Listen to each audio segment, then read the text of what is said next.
نحمده نصلي على رسوله الكريم اما بعد فاعوذ باللہ من الشیطان الرجیم بسم اللہ الرحمن الرحیم۔ یہ الحمدللہ ہمارا مثنوی شریف کا 105واں لیکچر ہے۔ اب تک ہم نے یہ دیکھا ہے کہ دنیا کی محبت ہی ہمارا اصل امتحان ہے، اور اسی محبت کی وجہ سے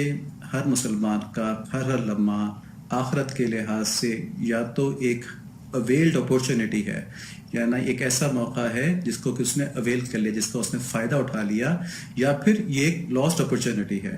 یعنی ایسا موقع ہے کہ جس کا اس نے فائدہ نہیں اٹھایا اور اس موقع سے اس نے نقصان لے لیا اپنے ذمے۔ تو ہر لمحہ یا ایک اویلڈ اپورچونٹی ہے یا ایک لاسٹ اپورچونٹی ہے، اور دنیا کے ہر لمحے میں ہم نے یا دنیا کو چننا ہے یا آخرت کو چننا ہے، ان میں سے کسی ایک کو چننا ہے۔ اور اس سلسلے میں درست فیصلہ جب ہی ہو پاتا ہے جب دل میں اللہ تعالیٰ کی محبت دنیا کی محبت سے زیادہ ہو، اور ذہن میں آخرت کی فکر دنیا کی فکر سے زیادہ ہو۔ ہم نے پچھلے لیکچرز میں دیکھا تھا کہ کفار کے ایمان نہ لانے کی اصل وجہ ان کے علم یا سمجھ کی کمی نہیں ہے، بلکہ اس علم اور سمجھ کی کمی کی جڑ دنیا کی محبت کا آخرت کی محبت سے زیادہ ہونا ہے۔ اب دنیا کی محبت ایسی خطرناک چیز ہے کہ یہ انسان کو بندگی سے بھی تکبر میں مبتلا کر دیتی ہے۔ بندگی سے کیا مراد ہے؟ بندگی سے مراد ہے کہ انسان اللہ تعالیٰ کے سامنے بھی اپنی انا سرنڈر نہیں کرتا۔ اور ایسے متکبر شخص کی نشانی کیا ہے کہ ایسا انسان جب کوئی اچھا کام بھی کرتا ہے تو کہتا ہے بھائی مجھے اس میں کوئی ثواب وغیرہ کا لالچ نہیں ہے، میں تو یہ اس لیے کر رہا ہوں کہ یہ اچھا کام ہے، دل کی خوشی کے لیے کر رہا ہوں۔ تو جب آدمی کسی اچھے کام میں بھی اللہ تعالیٰ کی رضا کی نیت نہیں کرتا تو اس کا مطلب یہ ہوتا ہے کہ وہ بندہ اللہ تعالیٰ کی بندگی کو عار سمجھتا ہے، اپنے لیے سمجھتا ہے کہ میں اس سے مستغنی ہوں، مجھے کیا ضرورت ہے کہ میں اللہ تعالیٰ کے سامنے جھکوں، بس جو اچھا کام ہے وہ میں اس لیے کروں گا کیونکہ وہ اچھا کام ہے۔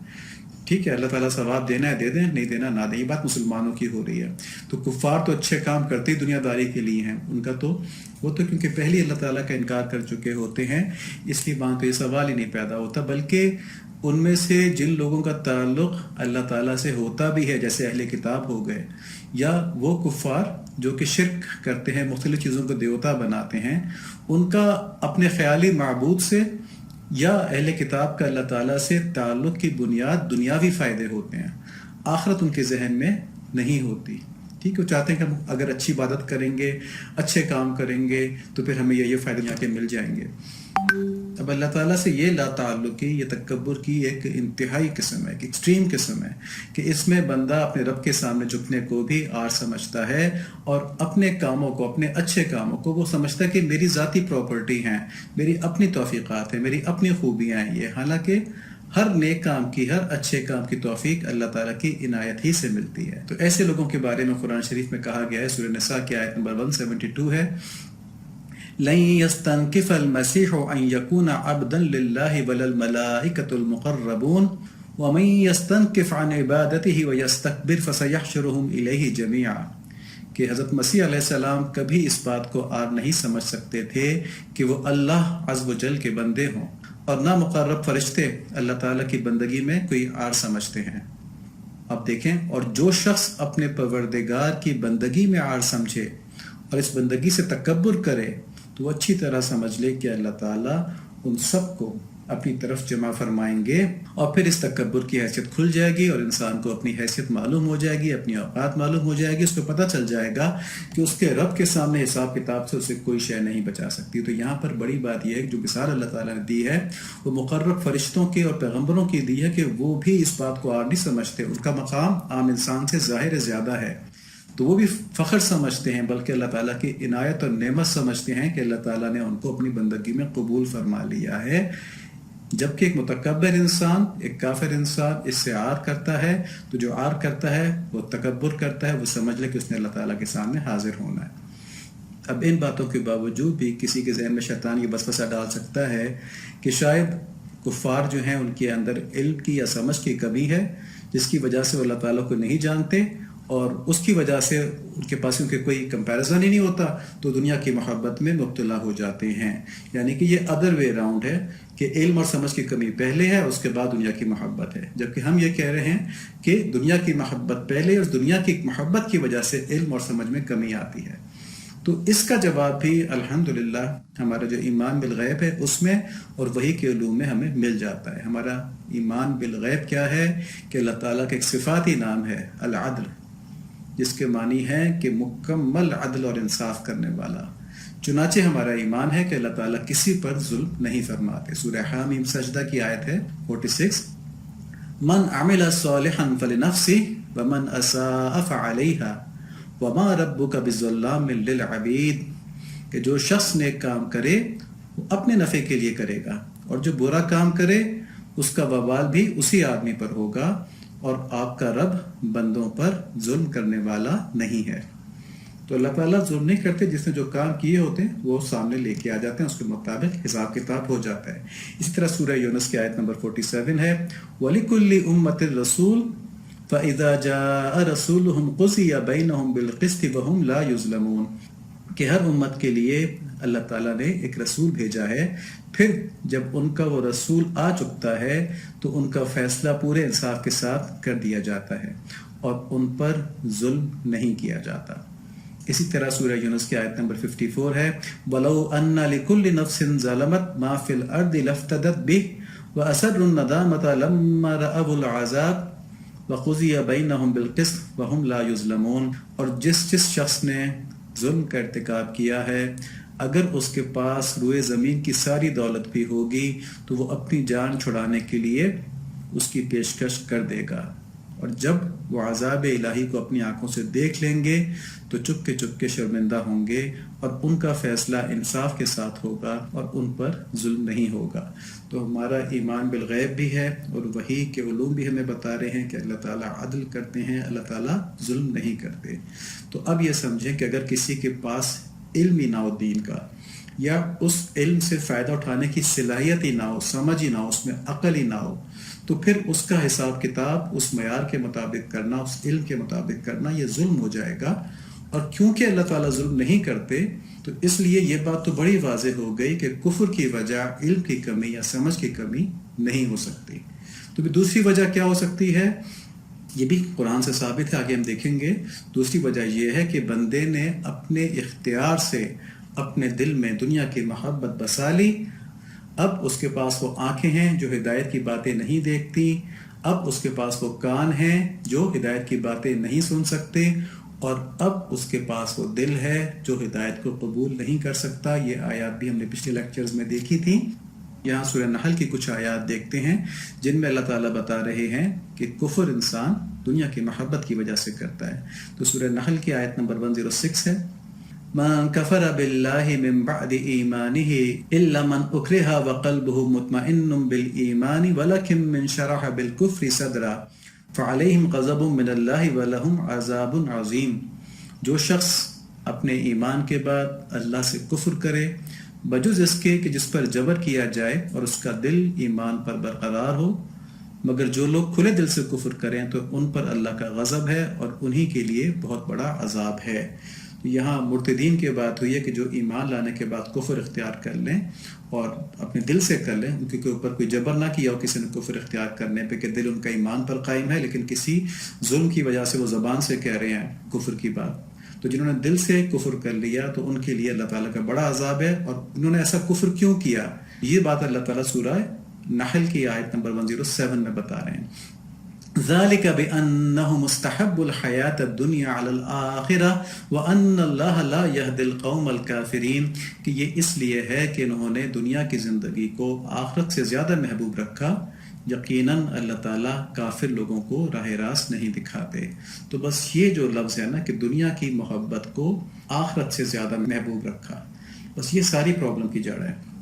اب اس دنیا کی محبت کے بہت سے درجات ہیں، اور انہی درجوں کے بقدر ان کے نقصانات اور تباہیاں بھی ہیں۔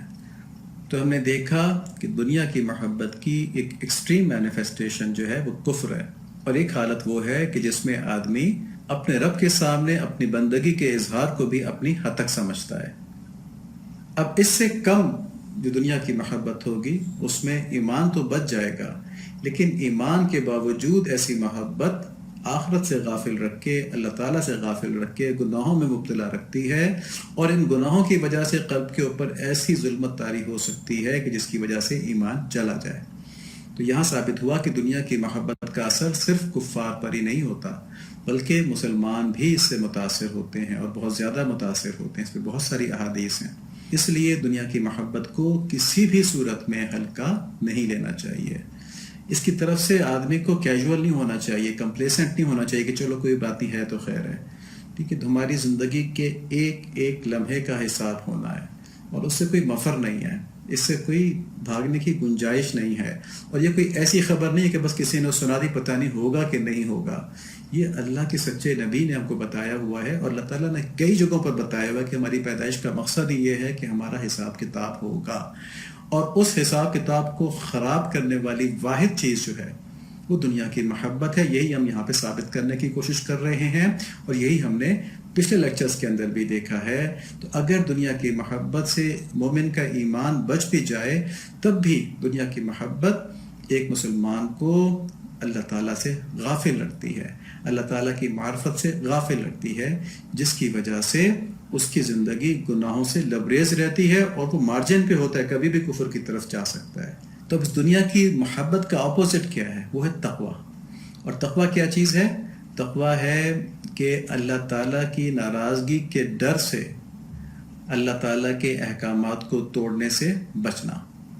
ٹھیک ہے، اللہ تعالیٰ کے احکامات کو توڑنا کیا مطلب ہے؟ کہ اپنی ناجائز خواہشات اور جو باتیں اللہ تعالیٰ نے منع کی ہیں ان کو اللہ تعالیٰ کی ناراضگی کے ڈر سے چھوڑ دینا۔ تو اس تقوی کے بھی مختلف مراحل ہوتے ہیں، یہ دونوں آپس میں اپوزٹ ہیں۔ جتنا جتنا تقوی بڑھے گا اتنی اتنی دنیا کی محبت کم ہوگی، اور جتنی جتنی دنیا کی محبت کم ہوگی اتنا اتنا تقوی زیادہ ہوگا۔ جو اعلیٰ ترین تقوی ہے اس کو سمجھنے کے لیے ہم یہاں پہ ایک قول دیکھتے ہیں۔ حضرت علی رضی اللہ تعالیٰ عنہ کو فرماتے ہیں کہ تقوی دراصل اللہ سے ڈرنے کا، شریعت پر عمل کرنے کا، اور جو مل جائے اس پر قناعت کرنے کا، اور قیامت کے دن تیاری کرنے کا نام ہے۔ یہ بڑے اونچے لوگوں کی ڈیفینیشن ہے تقوی کی، اور یہ ڈیفینیشن وہی سمجھ سکتا ہے جس کے اوپر ہر لمحہ اللہ تعالیٰ کی محبت کی وجہ سے اور ان کی عظمت کی وجہ سے ان کی ناراضگی کا خوف طاری ہو، تو وہ کبھی یہ نہیں سوچے گا کہ میرے پاس کیا ہے، میرے پاس کیا نہیں ہے، مجھے کیا دیا گیا ہے، مجھ سے کسی کا کیا تقاضا ہے، میں آسائش کی زندگی گزار رہا ہوں کہ میں تنگ زندگی گزار رہا ہوں۔ اس کو صرف ایک فکر ہوگی کہ کہیں میں اللہ تعالیٰ کا کوئی حکم تو نہیں توڑ رہا۔ اگر وہ حکم نہیں توڑا تو اپنی ہر قسم کی زندگی پہ راضی ہے، اور اگر اس سے کوئی غلطی سے بھی حکم ٹوٹ جاتا ہے تو اس پر قیامت ٹوٹ جاتی ہے، اور اس پہ توبہ طائب ہوتا ہے، اللہ تعالیٰ سے معافی مانگتا ہے، اور یوں اپنے آپ کو پھر سے صاف کر لیتا ہے۔ تو اسی طرح کی ایک تعریف جو ہے وہ حضرت ابی بن کعب نے حضرت عمر فاروق رضی اللہ تعالیٰ عنہ کے دریافت کرنے پر بیان فرمائی تھی، اور وہ یہ بتائی کہ جس طرح کانٹوں والی جھاڑی میں آدمی اپنے کپڑے سمیٹ کر چلتا ہے نا کہ کہیں کسی کانٹے میں آدمی کا کپڑا نہ الجھ کے پھٹ جائے، تو اسی طرح دنیا کے اندر گناہوں کے کانٹوں سے آدمی اپنی اطاعت کی چادر کو بچا بچا کے چلتا ہے کہ کہیں کسی گناہ کے کانٹے سے میری یہ اطاعت کی چادر پھٹ نہ جائے۔ تو اس ڈرنے کو، اس تقوی کو اللہ تعالیٰ نے بہت پسند فرمایا ہے، اور اس پر اپنی دوستی اور انعامات اور ہر قسم کی امن کا وعدہ فرمایا ہے۔ تو اس لیے تقوی کو تمام خیر کی جڑ کہا جا سکتا ہے۔ جس طرح دنیا کی محبت جو ہے، حب دنیا جو ہے، یہ تمام خطاؤں کی جڑ ہے نا، تمام برائیوں کی جڑ ہے، اس طرح تقوی جو ہے یہ تمام خیر کی جڑ ہے۔ سورہ یونس کی آیت نمبر 62 سے 64 تک ہے، الا ان اولیاء اللہ لا خوف علیہم ولا هم يحزنون الذين آمنوا وكانوا يتقون لهم البشرى في الحياة الدنيا وفي الآخرة لا تبديل لكلمات الله ذلك هو الفوز العظيم۔